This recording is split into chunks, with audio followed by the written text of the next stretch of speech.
Welcome to our channel. Today we how to install Microsoft Planner in Microsoft Teams easy tutorial step by step clearly.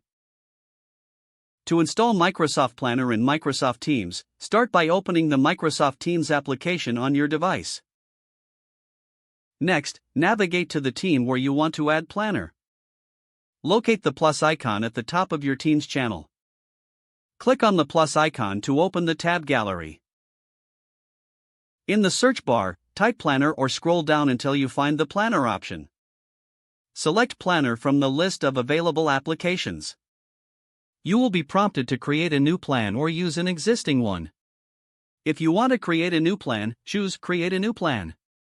Enter a name for your new plan in the provided text field. Optionally, check the box to share the plan with your team. Once you've made your selections, click on Save. Your new Planner tab will now appear at the top of the channel. You can start adding tasks and assigning them to team members immediately.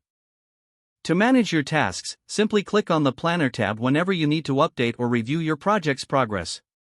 With these steps, you've successfully installed Microsoft Planner in Microsoft Teams.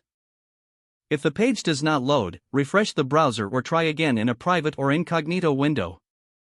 Make sure you are using the correct email address, then retype it carefully to avoid small typos.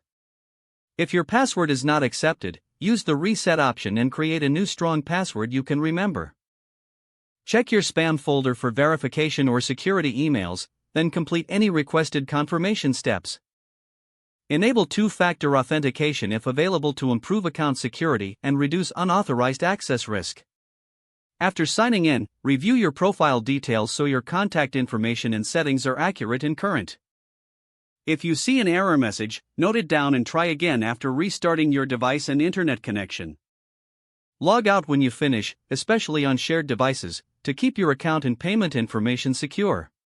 If the page does not load, refresh the browser or try again in a private or incognito window. Make sure you are using the correct email address, then retype it carefully to avoid small typos. If your password is not accepted, use the reset option and create a new strong password you can remember. Check your spam folder for verification or security emails, then complete any requested confirmation steps. Enable two-factor authentication if available to improve account security and reduce unauthorized access risk.